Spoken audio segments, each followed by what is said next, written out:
Romeo, এই পৃথিবীতে সত্যিই কি আমাদের ভালোবাসার অধিকার নেই? জুলিয়েট, মাই ডিয়ার জুলিয়েট, আমাদের ভালোবাসা থেকে যাবে প্রতিটি গোলাপের পাপড়িতে। আমরা থেকে যাব দশকের, শতকের, প্রত্যেকের হৃদয়ে। শুরু হতে চলেছে শহর ডিজিটালের বিশেষ অডিও বুক সিরিজ। শহর TV originals present Romeo and Juliet, যা পৃথিবীর সেরা প্রেমের কাহিনী। ইতালি দেশের এক সুন্দর শহর ভেরোনা, প্রাচীনত্ব আর ঐতিহ্যপূর্ণ। রাজা ছাড়াও এদেশে রয়েছে আরও দুই অভিজাত পরিবার। ধনসম্পত্তি আর ক্ষমতার দিক দিয়ে রাজার চেয়ে তারা কোনো অংশে কম নয়। এই দুই বংশের একটি ক্যাপুলেট, অন্যটি মন্টেগু। বংশ দুটি ধনী ও অভিজাত হলেও তাদের মধ্যে রয়েছে চিরকালীন শত্রুতা। এই শত্রুতা যে কবে শুরু হয়েছিল তা সবার অজানা।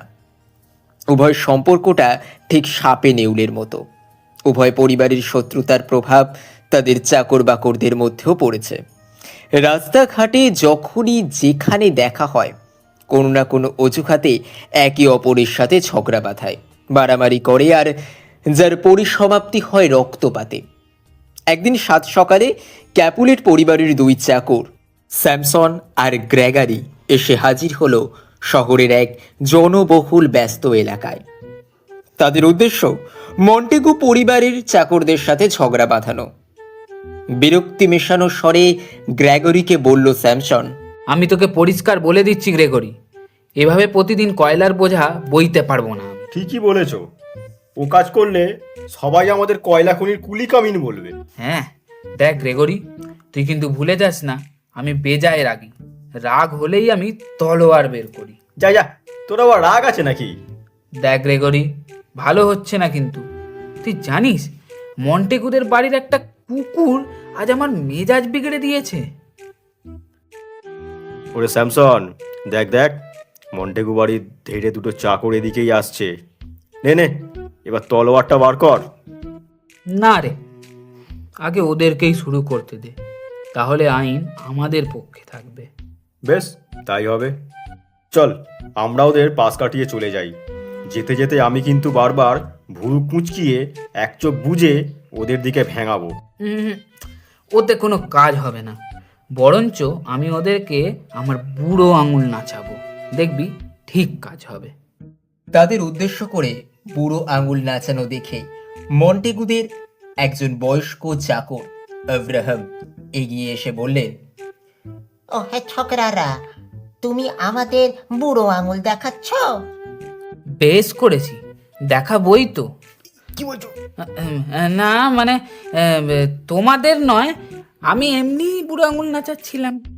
তোমরা কি আমাদের সাথে ঝগড়া বাঁধাতে চাও? ঝগড়া? তোমাদের সাথে? বলা নেই কওয়া নেই, অহেতুক ঝগড়া করতে যাব কেন? না ধরো ভুলবশত তোমরা ঝগড়া করতে চাইছো আমাদের সাথে, তাহলে কিন্তু ছেড়ে দেব না তোমাদের। আমরাও জানি কিভাবে বিবাদ বাঁধাতে হয়। আমার মতো করে বলছো কেন? আমার চেয়ে বেশি জানো বোধ হয়। ওকে বলে দে, তোমার চেয়ে বেশি জানি। ঠিক বলেছিস, তোমার চেয়ে ভালো জানি কি করে ঝগড়া বাঁধাতে।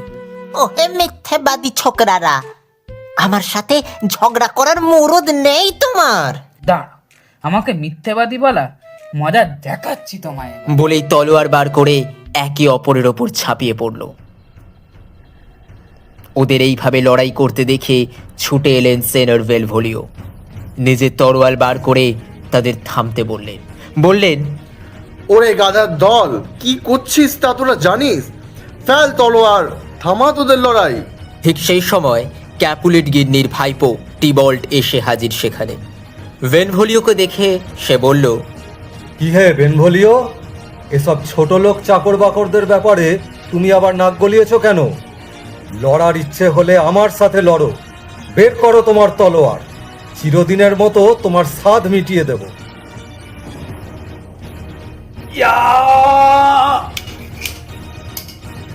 তুমি ভুল করছো টিবল্ট, আমি ওদের মিট মাটার চেষ্টা করছি। কি বললে? খোলা তলোয়ার হাতে শান্তি রক্ষা? শুনে রাখো, মন্টেগু পরিবারের সবাইকে আমি চরম ঘৃণা করি। তোমরা শেয়াল কুকুরের চেয়েও হীন। নাও, এবার মৃত্যুর জন্য প্রস্তুত হও।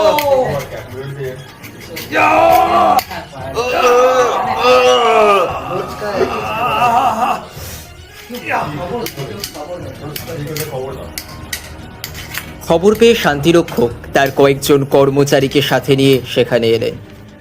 দাঙ্গাবাজদের নিরস্ত করতে কয়েকজন স্থানীয় নাগরিকও সেইখানে গেল অস্ত্র হাতে। নাগরিকদের উদ্দেশ্য করে শান্তিরক্ষক বললেন, ধর বেটাদের, মেরে শেষ করে দে সব কটাকে। এমন শিক্ষা দিবি যাতে চিরকালের জন্য ওদের মারামারির শখ মিটে যায়।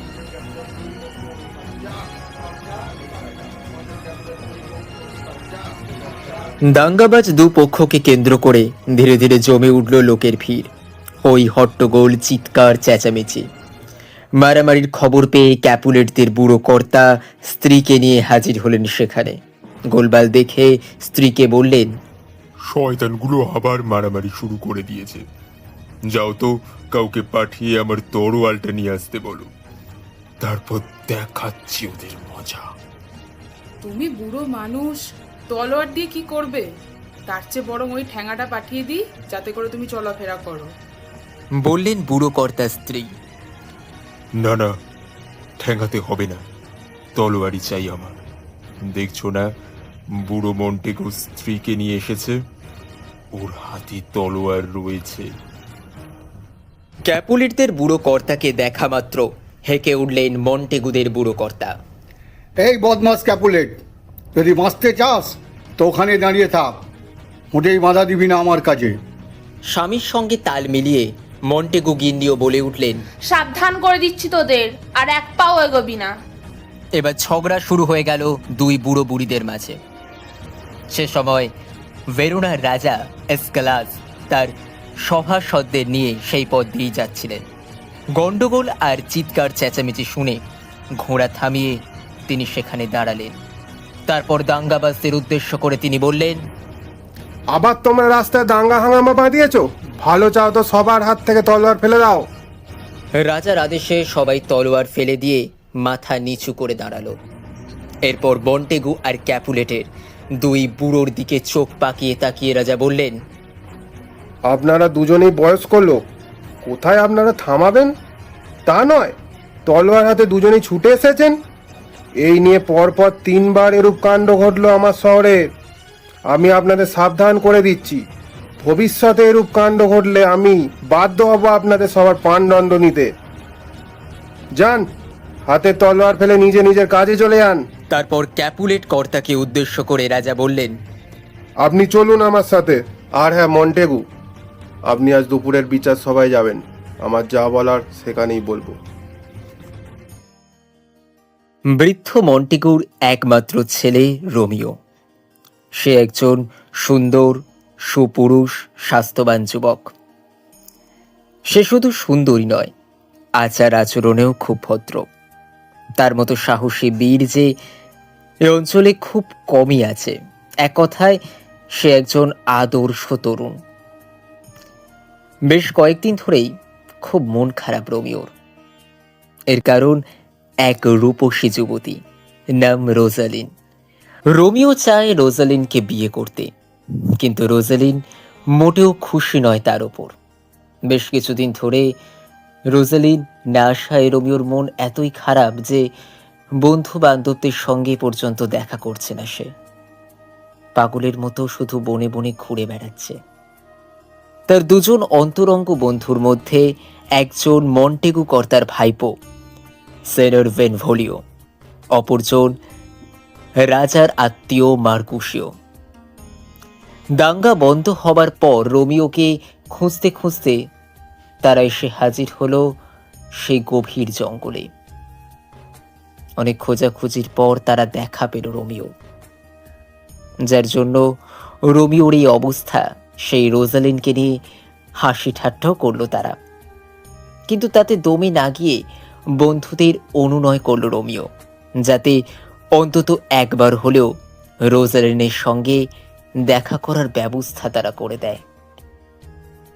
অরণ্য থেকে বেরিয়ে এসে যখন তারা রাস্তায় কথাবার্তা বলছিল, তখন একজন লোক এসে কাগজ মেলে ধরল তাদের সামনে। কাগজটি আর কিছুই নয়, একটি তালিকা।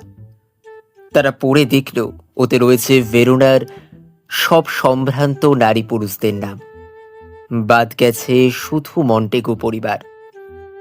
যে লোকটা কাগজ নিয়ে এসেছে সে ক্যাপুলেটদের বাড়ির চাকর, সম্পূর্ণ নিরক্ষর। কাগজে কি লেখা আছে তা সে জানে না। সে অবশ্য রোমিওদেরও চেনে না, তাই তো সেই কাগজ দিয়েছিল তাদের হাতে। রোমিও সেই কাগজটি পড়ল।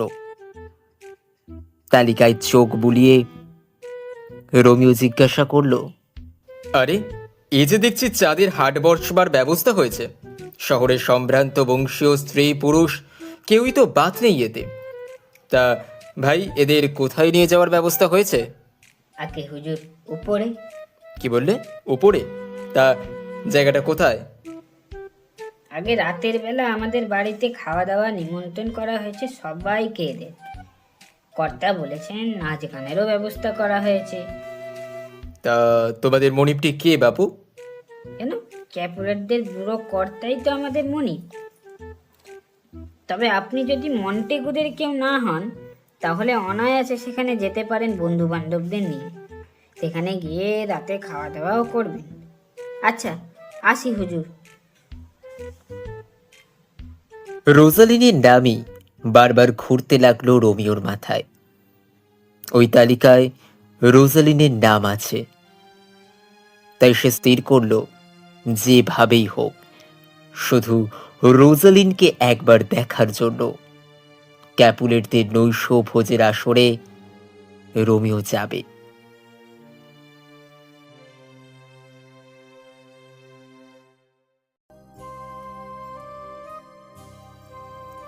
আজকের পর্ব আপাতত এতটাই।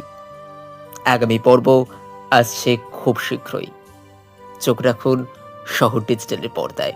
আর আমাদের এই পর্বটি আপনাদের কেমন লাগলো কমেন্ট সেশনে জানাতে ভুলবেন না। সকলে ভালো থাকুন, সুস্থ থাকুন, দেখতে থাকুন শহর ডিজিটাল।